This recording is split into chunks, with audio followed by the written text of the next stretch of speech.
Can you all hear me? Yes. Yes. Great. Yes. Hi. Hi. Welcome to this very special Trek Day. It's amazing to see so many people here.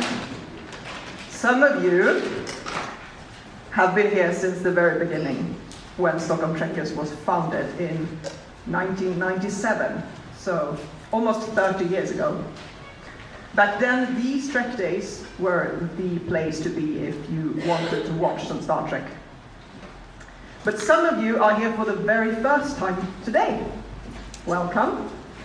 And please don't be shy. Because in here, we all love Star Trek, right? Yes. Exactly. So that means this is a great place to make new friends. These days, of course, most of us can watch Star Trek at home without ever leaving the couch.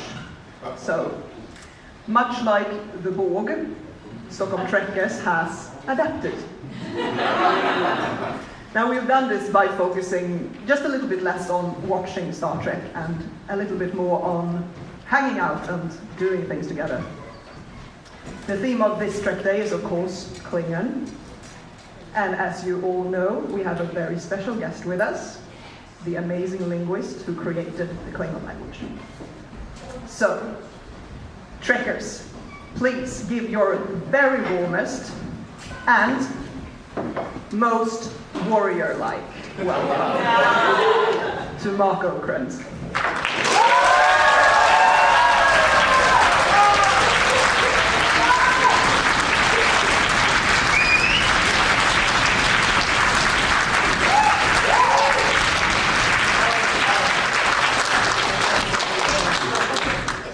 I had not planned at all what I would talk about today.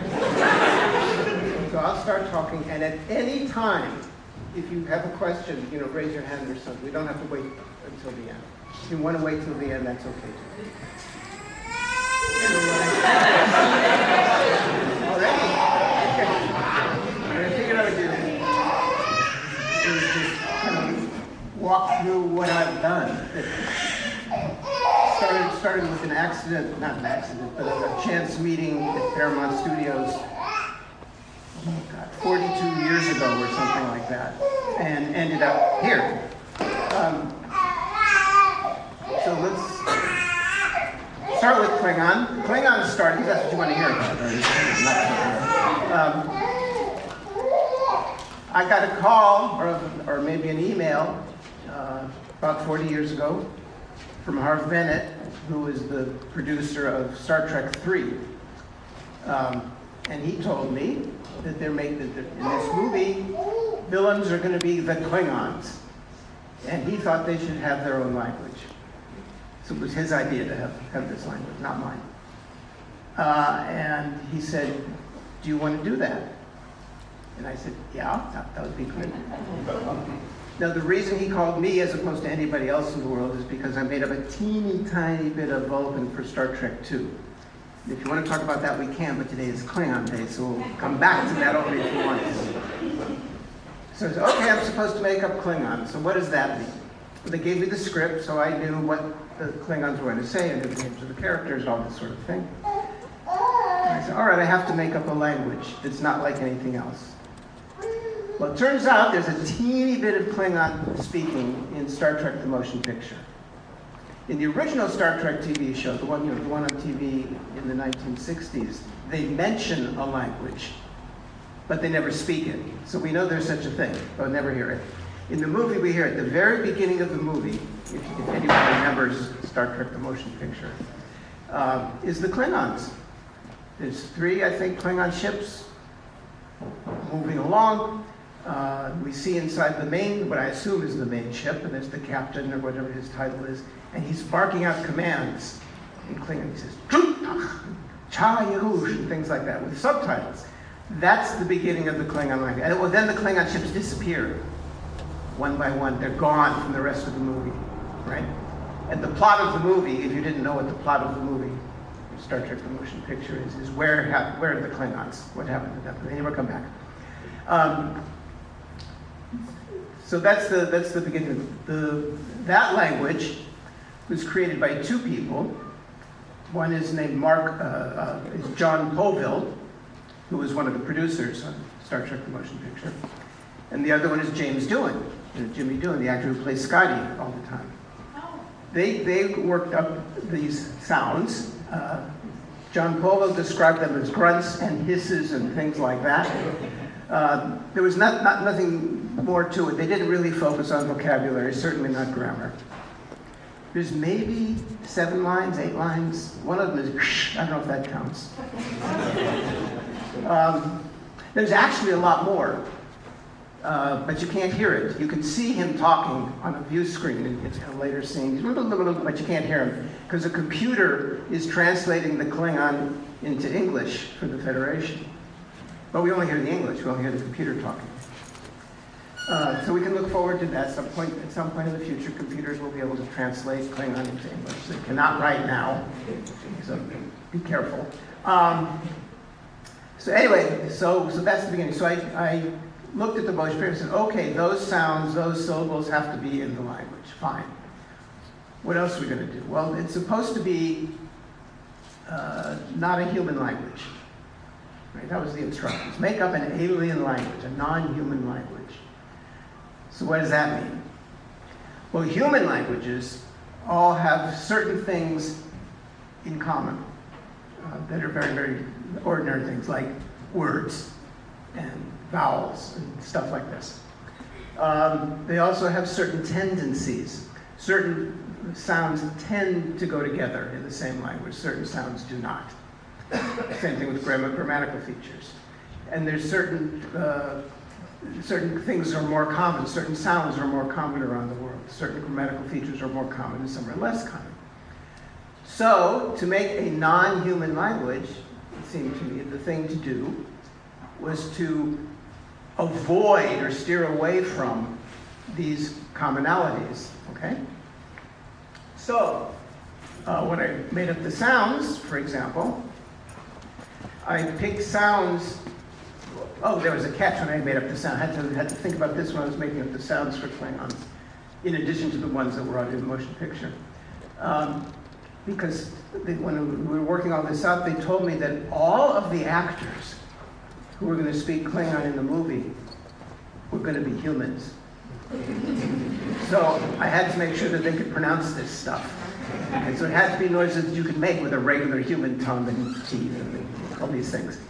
But I picked sounds that should not belong together, should not be found together in the same language. They just don't happen that way, okay?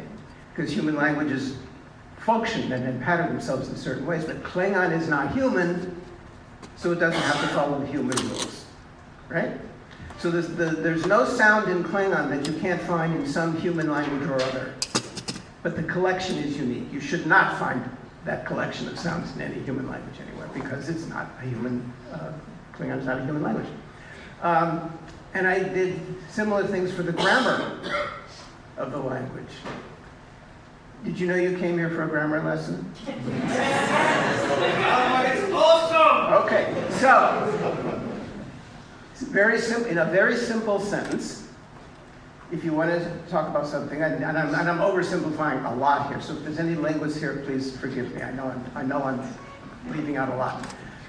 Simple sentences like, dogs bite people. Okay?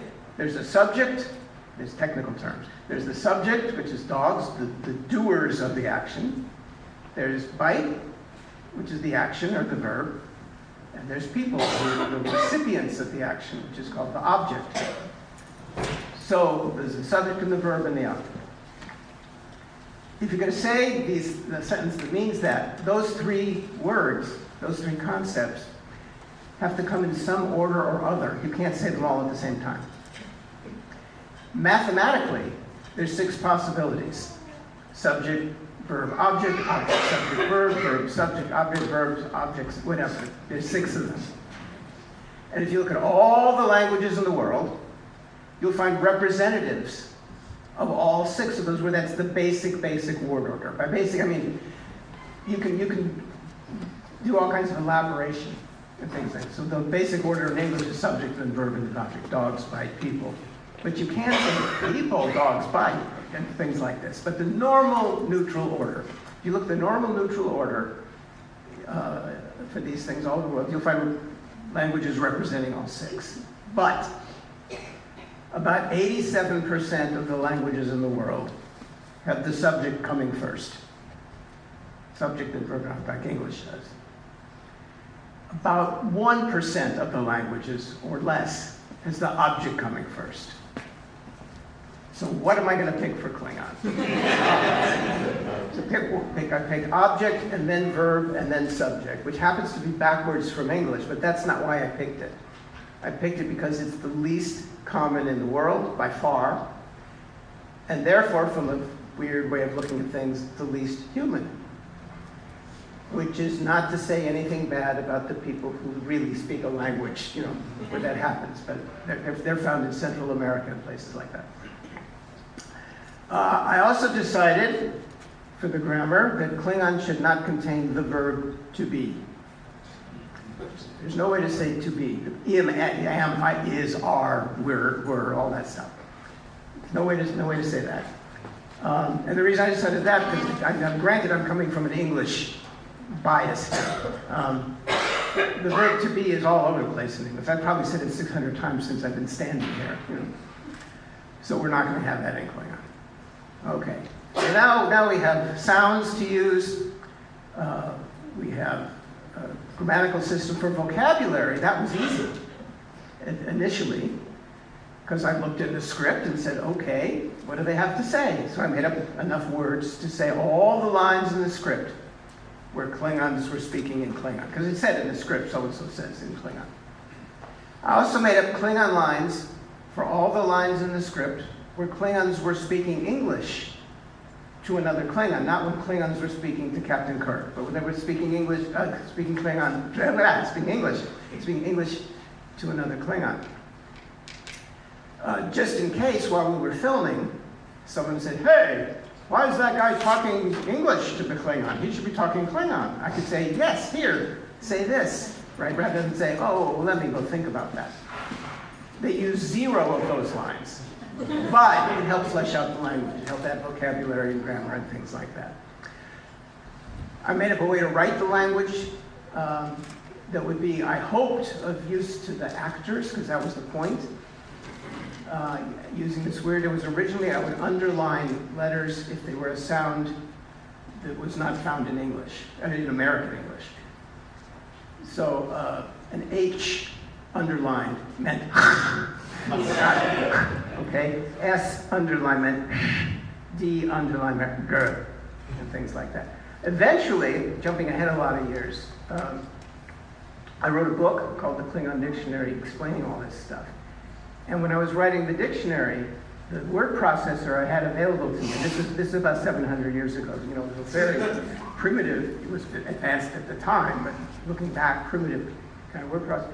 To underline a word was not bad, but to underline a single letter was a major pain.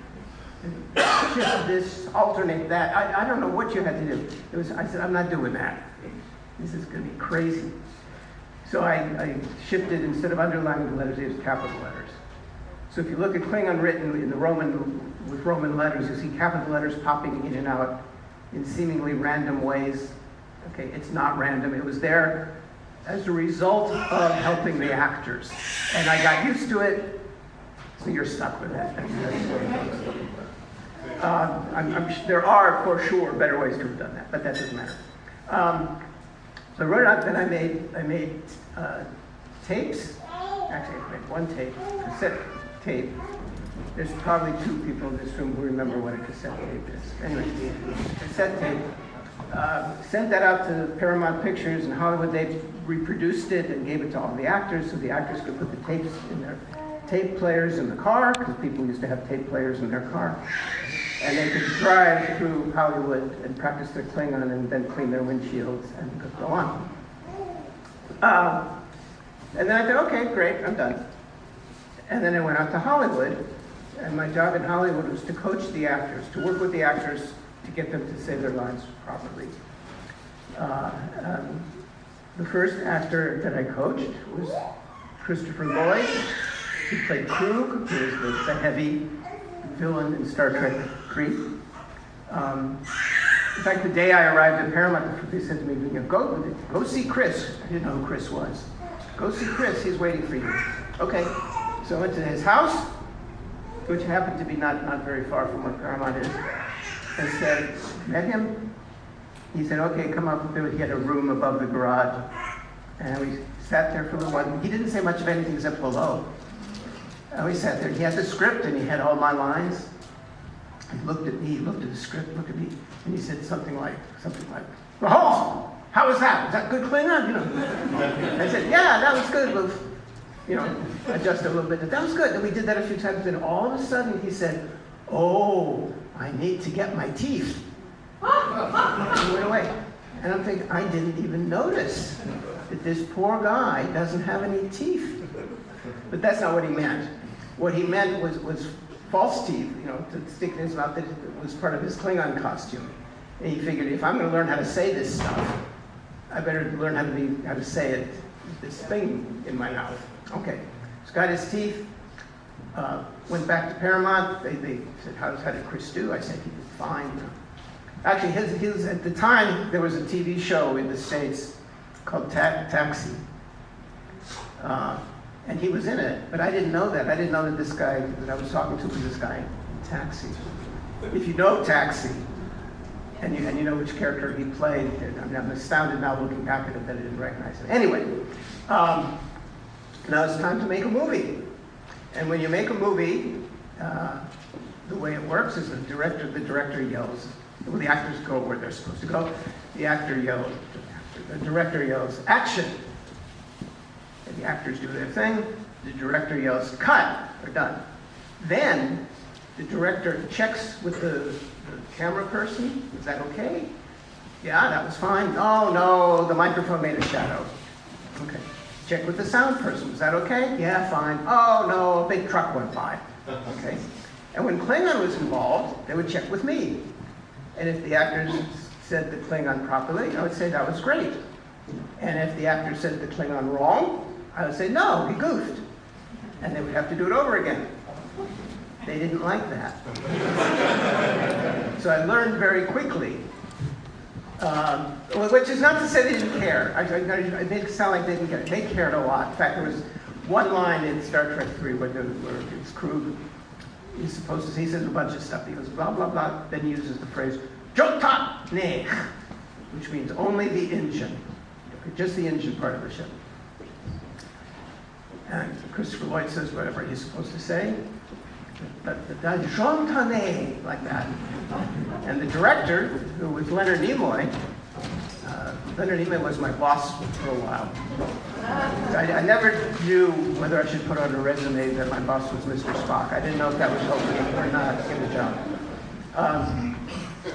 Anyway, he said, no. He says, you're supposed to be talking Klingon, not French. Do it again. So they did care. So if the pronunciation was way off, they would do it again. But they really didn't like that. Well, at the time, the only person in the whole world who knew anything about Klingon was me. So if the actor said something wrong, but it sounded to me like it could have been Klingon, even if it wasn't what he was supposed to say, I'd say, okay, fine. And the actor was supposed to say to, he said toe. From now on, the word is toe. So things started to change from what I originally intended. Sometimes it didn't just change, it wasn't just the pronunciation of the word that changed. Sometimes it could affect the grammar of the language, depending on what the mistake was. There's a scene later in the movie where Krug has got 3 prisoners down on the Genesis planet, right? And he wants this Genesis. I'm assuming you've seen this movie. He wants this Genesis place. So he's threatening Kirk. He tells Kirk, he says, I've got 3 prisoners on the planet below. And if you don't, and you better do what I want to do. And just to prove to you how serious I am in all of my threats, I'm going to kill one of the prisoners. And then he says to his crew member, who's down on the planet holding a knife, he says to him in Klingon, okay, and the subtitle says, kill one of them, I don't care which one. All right? And the way to say that in Klingon at the time was ha yehoch vait tishachbet. Now the way that works is ha is the word for one. Okay? Yehoch is a command. Yid means it's a command. Hoch means kill. Object comes first, remember? So kill one comes first, that's the other ha, yehoch. One, kill, like that. Vait tishachbet means somebody, anybody, I'm not concerned about, something like that. Okay. So Christopher Lloyd and I practiced saying the line over and over and over again. Ha yehoch vait tishachbet, ha yehoch vait tishachbet, again and again and again. Now, shooting this scene took a little while, not because of that, but because a lot of the scenes took a long time on the bridge of the ship, because the set was small. It was smaller than this stage I'm on now, although it was kind of roundish, and was totally enclosed. Okay, and they would take a piece of wall out to stick the camera in. But then behind the camera, it was enclosed with some plastic stuff, so it was sealed. And the reason they did that is because there's this smoke. If you see the movie, you'll see there's this smoke that's kind of hovering about this high through the whole thing. Nobody knows why it's there. They told me this, because I asked, why is this? And they said, we don't know. But they did that in the first movie. So we have to be consistent. So the way you make the smoke, or steam, or whatever it was, is there's a thing that looked to me like a backwards vacuum cleaner. And it shoots stuff up in the air. The smoke, steam stuff goes up, and it's got oil in it, a little bit of oil, so it's heavy. And it slowly comes down. And finally settles, and when it settles at exactly the right point, the camera guy said, now! And that's when they would shoot the scene, because otherwise the smoke would be here, and the smoke would be here, and the smoke would be here. Okay. So every time you take a shot, we would shoot a thing in that bridge. It took a long time to shoot the had to settle. So everyone's getting tired, and it was a Friday. Anyway, ha yehoch vait tishachbet, ha yehoch vait tishachbet. Now we're shooting the scene. Krug says to an empty television set, which is the monitor. Kirk's supposed to be there, but of course he wasn't because, it's movies. And he says, Kirk, to prove how serious I am, he talked like that. I'm going to kill one of the prisoners, right? Something like that. Then he says, Yehoch, tishachbet. Leonard Nimoy, the director, yells, cut, that was great. Christopher Lloyd says, I blew it. Nimoy says, what do you mean you blew it? He says, I said the Klingon wrong. And he did. He left off the ha, and he left off the vai. He said, Yehoch, tishachbet, instead of ha, yehoch, vait, no ha, no vai. Friday afternoon with the smoke. Leonard Nimoy says, Mark, how did the Klingon sound to you? There was only one answer I could give. I said, oh, the Klingon sounded great. Okay. I thought about this, and I said, okay. What he said was, Yehoch, which means kill. But the whole point of the scene is kill one, right? But he left off the one, the important word. What am I going to do? Well, yid, this little prefix, okay, it means it's a command. Hoch is kill is a command. It's still a prefix that means it's a command, but you use it only when the object is singular. So it has to mean kill one. It's fine. Make a note. Make up a new prefix for plurals. So things change. Christopher Lloyd actually, he blew that line and he knew, but he really did get into the language. There's another scene where he's angry, and the reason he's angry is one of his crewmen he's supposed to shoot at a nearby Federation ship and not destroy it. Don't destroy it. But the crewman destroys it. Krug is angry, right? And he said, he's angry, furious. And he kills the guy. He kind of melts away.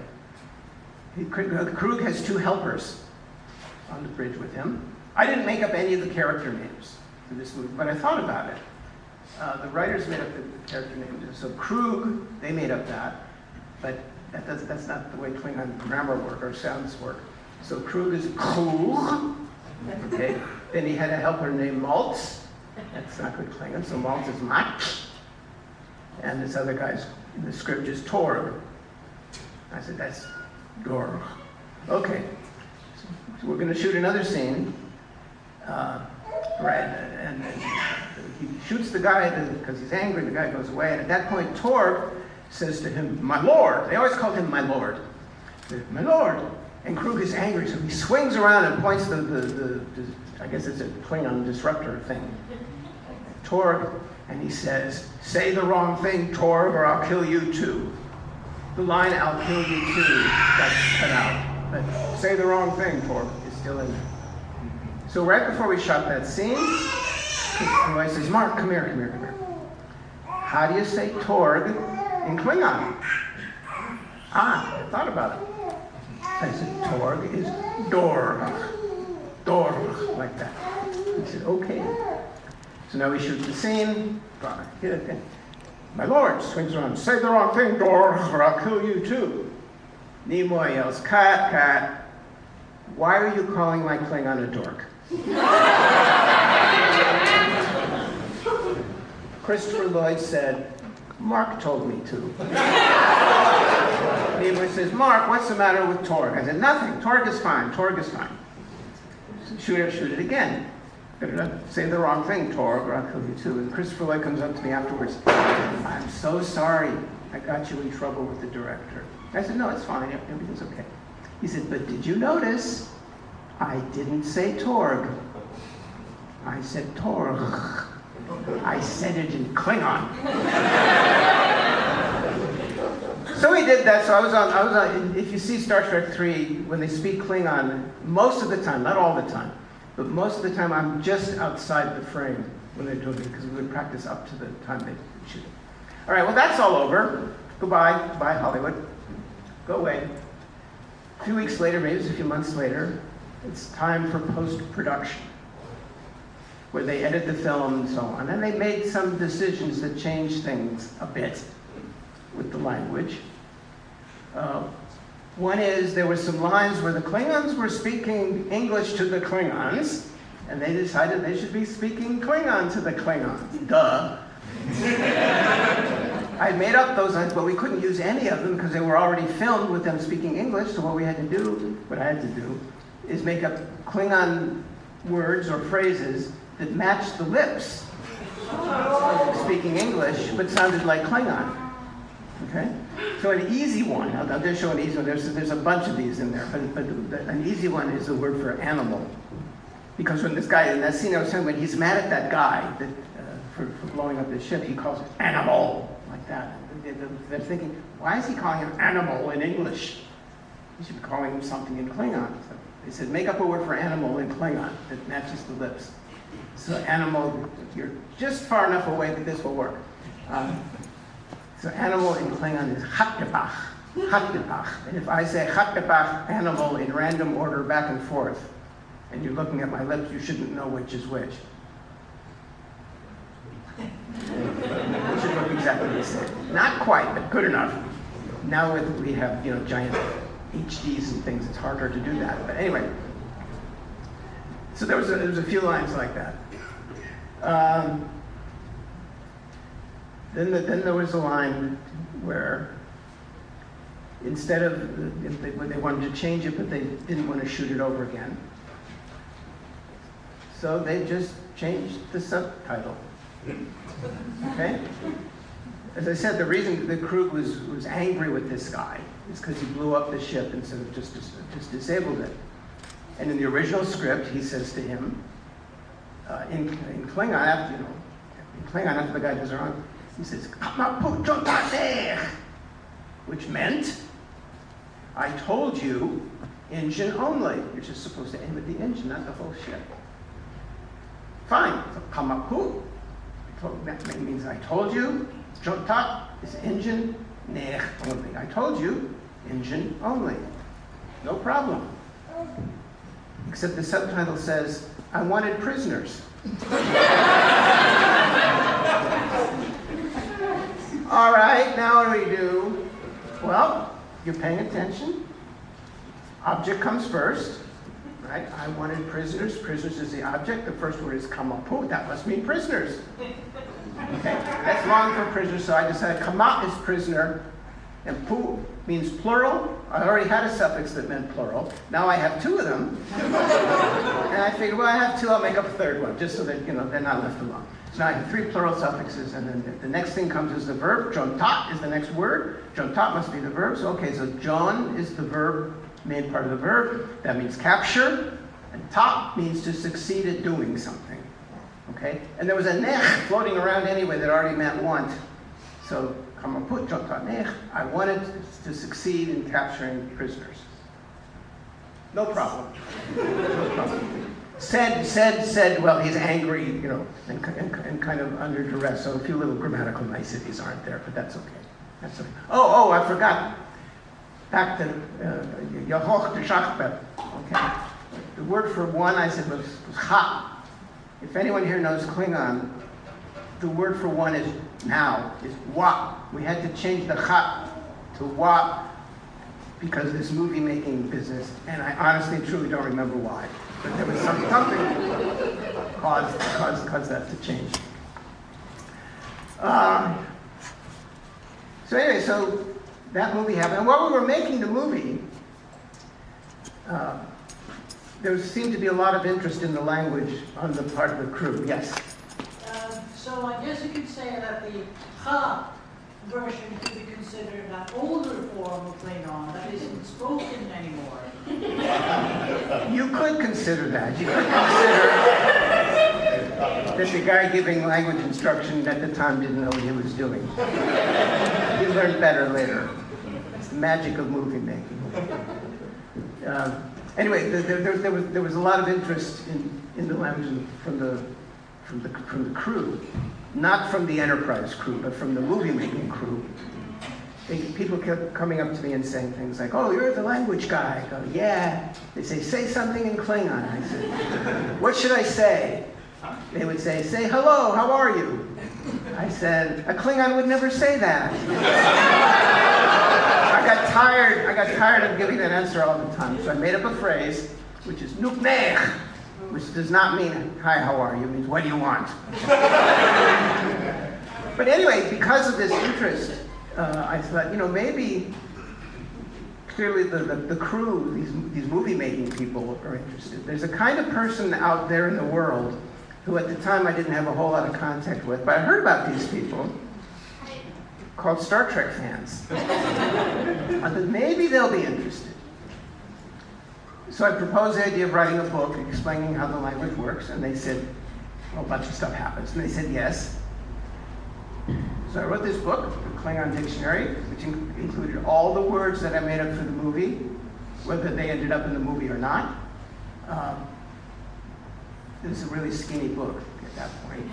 So I went back to the original Star Trek TV show and pulled out Star Trekky words from the episodes that had Klingons in them. So that included words like communicator and warp drive, and all that kind of stuff. It's still a pretty skinny book.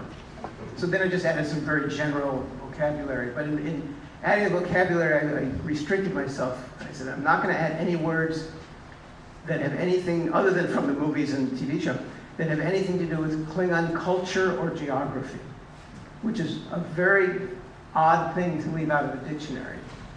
But the reason I did it is because I'm not a writer. I'm not a writer of the movies or the TV show, the stories. I let them come up with the concepts, and I'll tell you what it's called. Because if I came up with the concepts on my own, somebody else down the road is going to come up with something that's going to violate that and have to make some kind of explanation and so on. I've changed my mind about that. I make up a bunch of stuff now. But at the time I was very careful. I also included the word for cockroach. Because I figured they'd survive into the 23rd, 24th century. And I included the word for chocolate because the editor wanted me to include the word for chocolate. So the book came out, and when you write a book, you kind of hope that people will buy it, right? And they did. But what I thought is people will buy this book, open it up, kind of thumb through it. Oh, look, here's the Klingon word for shoe. Ha ha, put it down. And every once in a while, pick it up again and learn a fun fact about Klingon. Well, I was right about people buying the book. Where I was wrong is that they didn't put it down. They read it and reread it and analyzed it. And at least one person compiled a list of all the typos, put them on the internet. But anyway, as a result, there's a whole new... I would never do that. A whole new community developed of Klingon speakers. And this happened about the same time, when this was going on, it was the early 90s, it was the same time the internet was getting going. And I think that that's not irrelevant. I don't think that the community would have found itself in the same way had the internet not been there. There might have been a person here, a couple people there, okay, but they couldn't have found each other so easily. But because they could, it kind of developed. And they got organized in various ways. In the US, they established something called the Klingon Language Institute. They established it. I didn't. I didn't even know it existed for the first couple of years until I got a call from the guy in charge who said, and introduced himself as the, I don't know what his title was, the boss, you know, of the Klingon Language Institute. And I said, for what? You know, they have a meeting, big annual meeting that for years it's been in North America, except for once it was in Brussels. But the rest of the time it's in North America. That's called a kep-a. Kep means a meeting. A means big. Kep-a means big meeting, so that's a convention. So this is a kep-a here. And in between times, between the annual kep-a, if you wanted to get together with a group of people, you could have a smaller meeting, which is called a kep-chon. Chon means little, so little meetings. And they're all over the world. There's a kep-chon that started meeting annually in Germany. It got to be bigger than the kep-a. So people started calling that the kep-chon-a, which means the big little meeting, which is ungrammatical, but fine. I like that, that's very cool. And they've been, the German one has gone for 22 years or something like that. The American one up 31 years, something like that. And what they do is get together and talk. Sometimes the individual members do various things, like write songs. Klingons like to sing, so they write songs, they write stories, they translate all kinds of things. The great works of literature. They've translated the Epic of Gilgamesh, because everyone knows Klingons are into Mesopotamian literature. Some Chinese stuff, the Sun Tzu's The Art of War, and a bunch of other things. And then there's Shakespeare.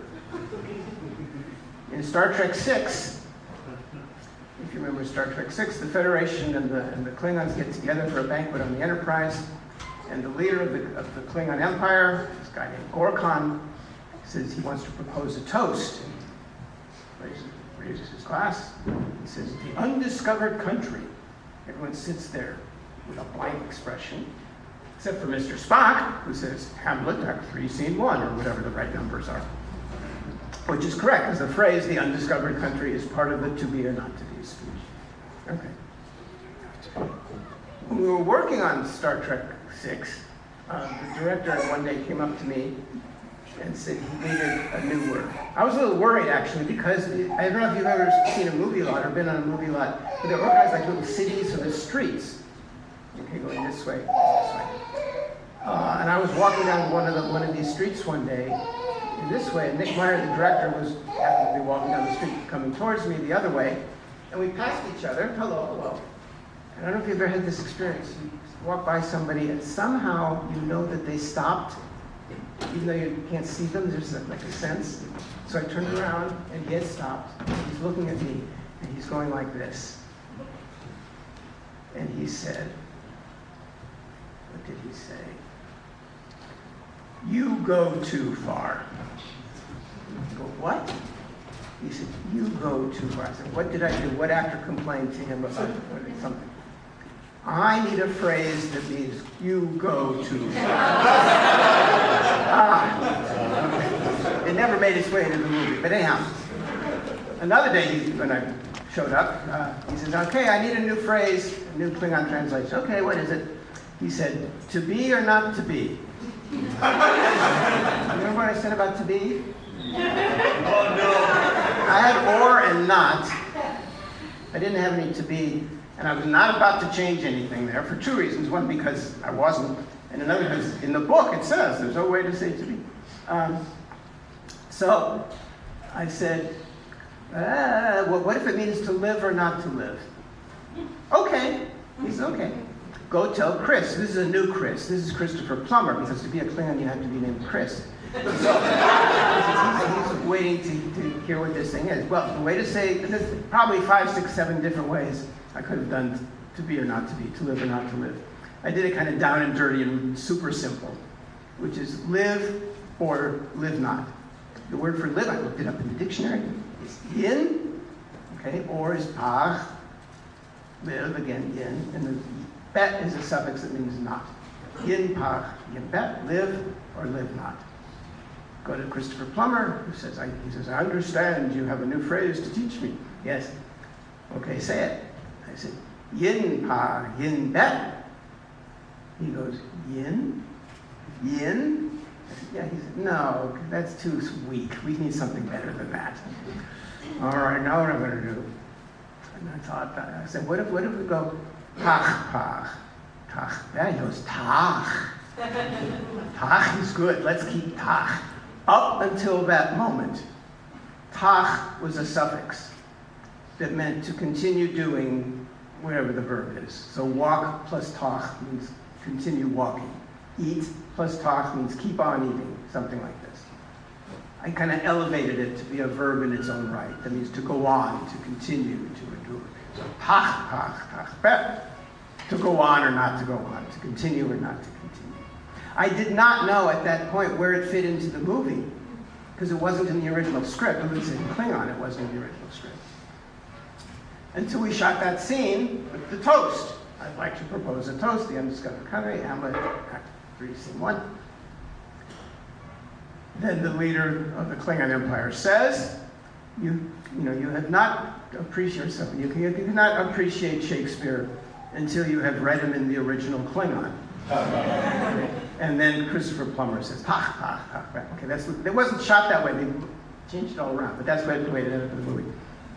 Well, if Shakespeare was originally written in Klingon, the Klingon Language Institute decided that they owed it to the world, owed it to the galaxy, not to translate, but to restore the works of Shakespeare back to the original Klingon. And they started with Hamlet, because they had a head start. They already had to be or not to be. Right? You only had to translate the rest. At home, I have a copy of the Klingon Hamlet, which you can buy. It's on Amazon or someplace. It's a bilingual book, so on one page it's in English, Shakespeare English, and on the other page it's in Klingon. I also have the German version of that, one page in German, one page in I have the Czech version of that, one page in Czech, one page in Klingon. And if that doesn't prove that Shakespeare was not originally written in Klingon, I don't know.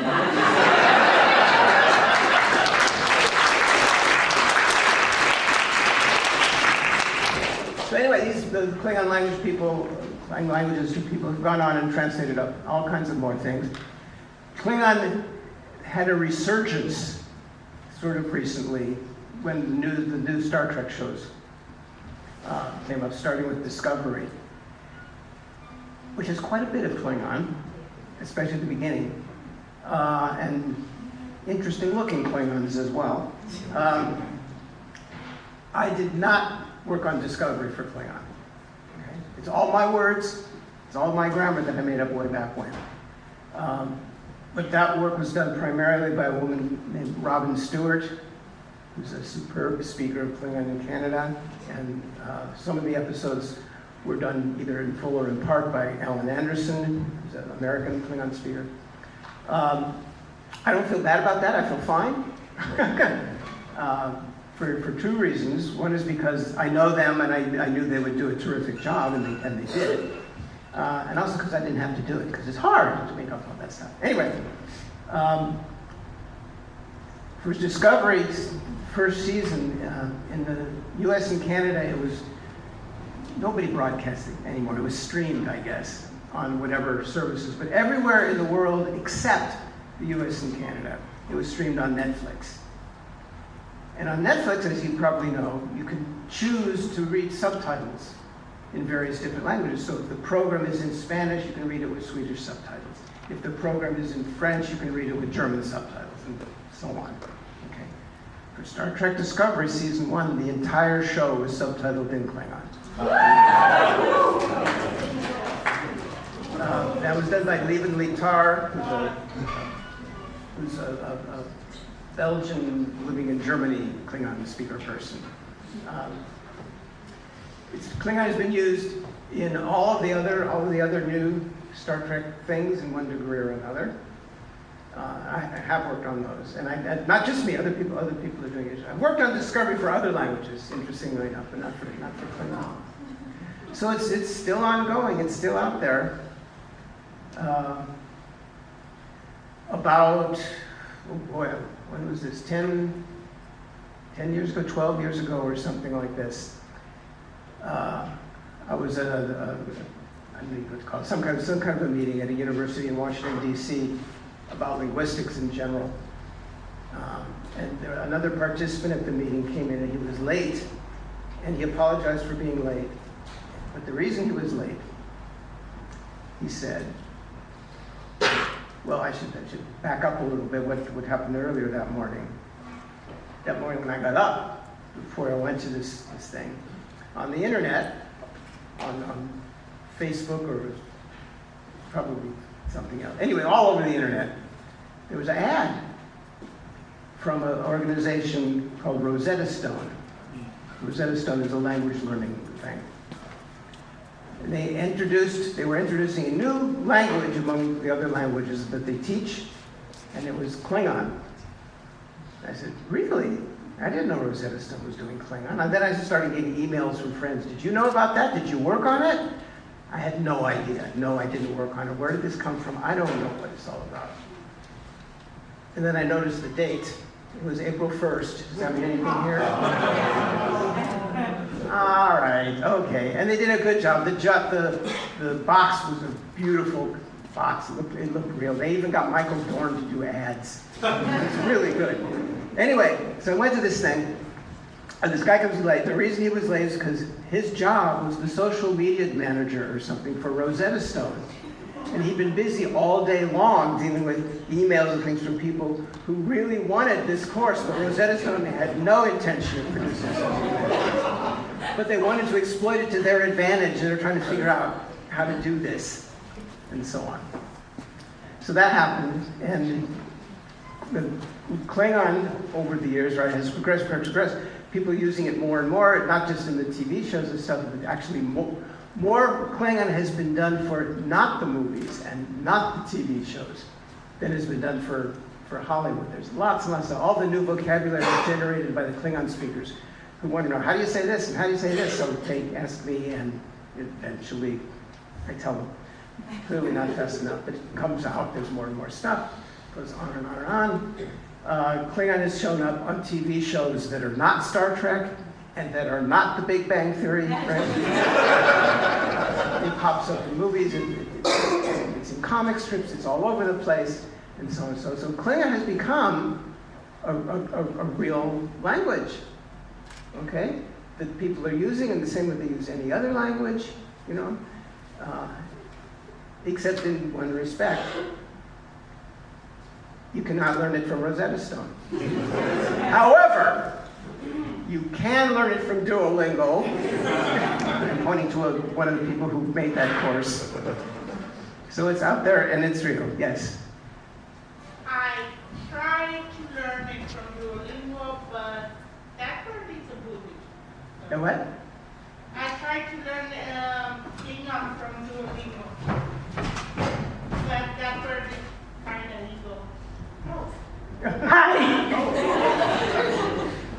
So I tried to learn from Duolingo Klingon, but that bird is a bully, so it was really difficult. Taking notes? I'm not working on it anymore. Yeah.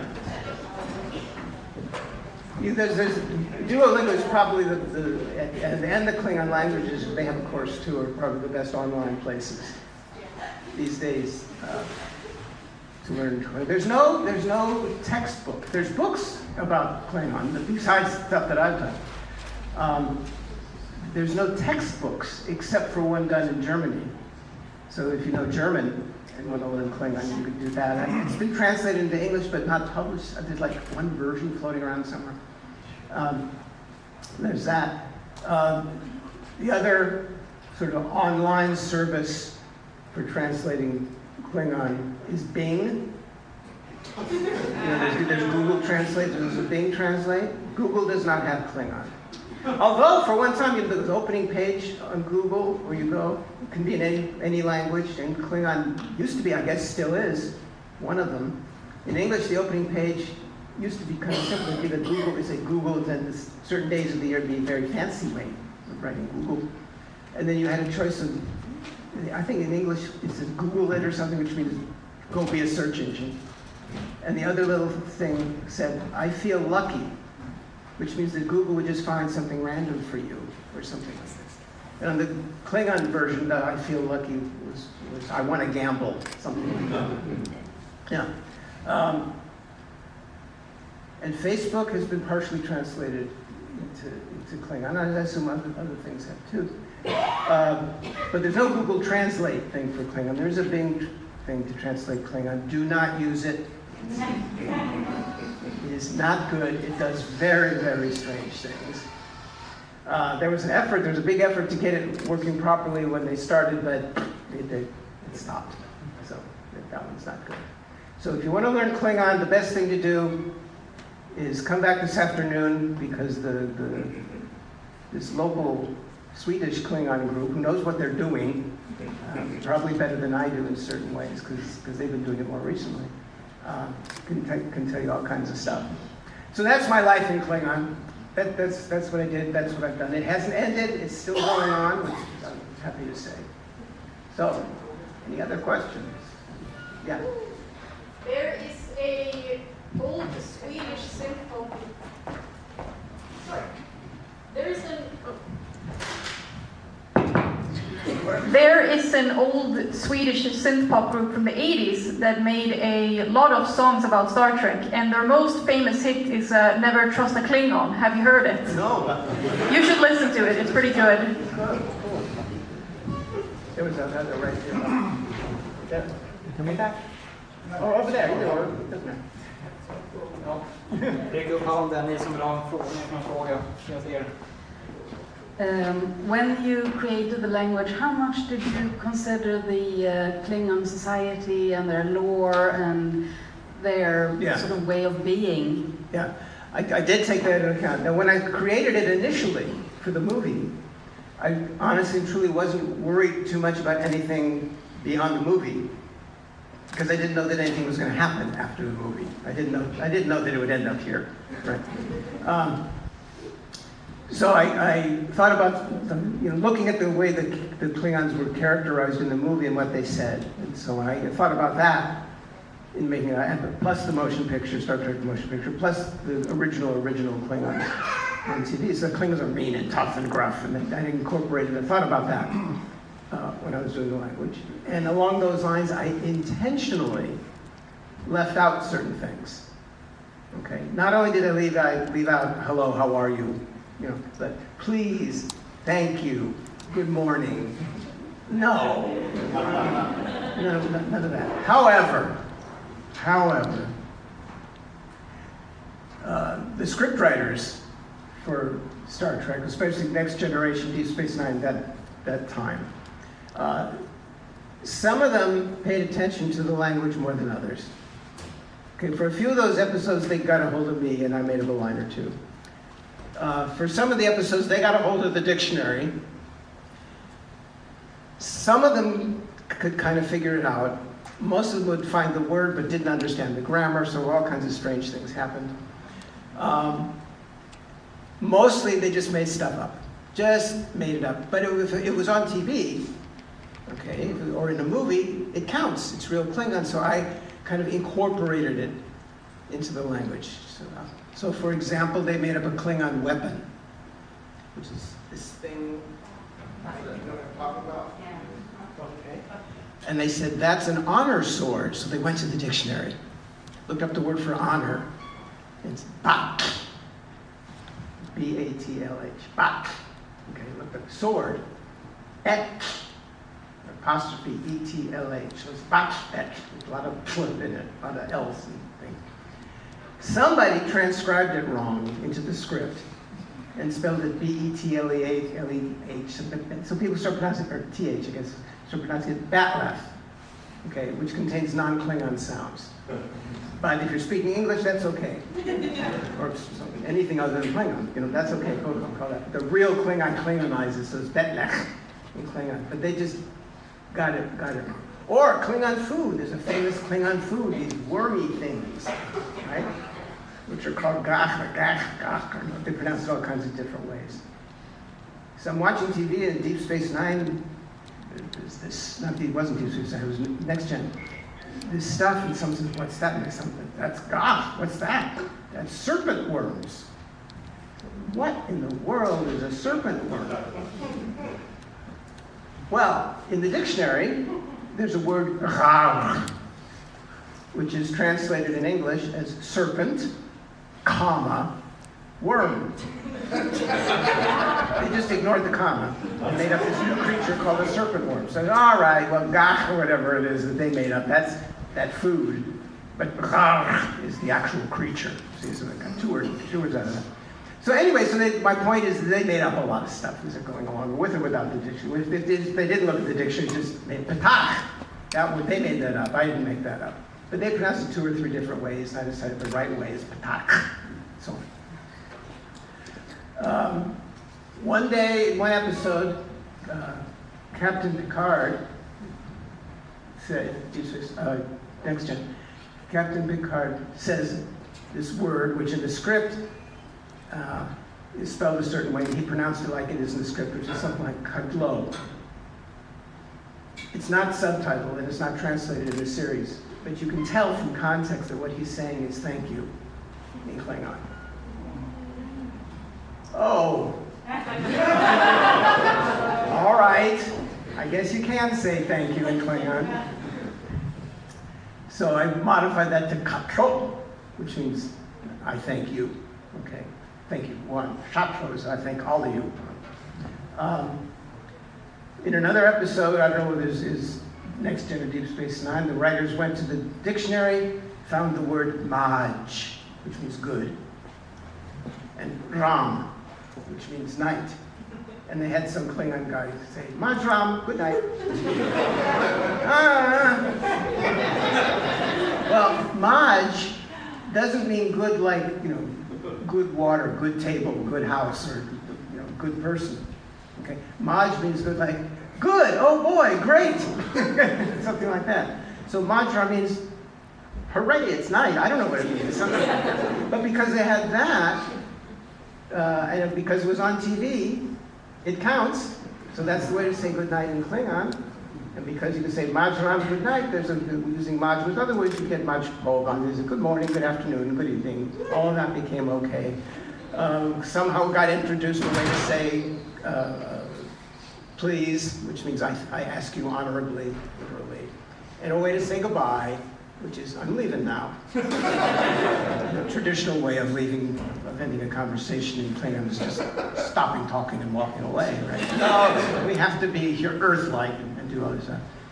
Nuknech is still floating around, meaning what do you want? There is still no Klingon way to say hello. You got it? Firm on that one. So yes, I thought about all that stuff, but despite my greatest efforts, Earth people intervened.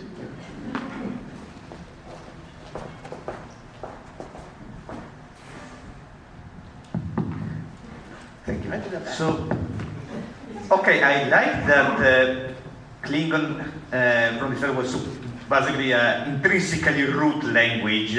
So, first question is, do you know if there's any, and somebody ever mentioned the possibility of coming up with a Tellarite language as well?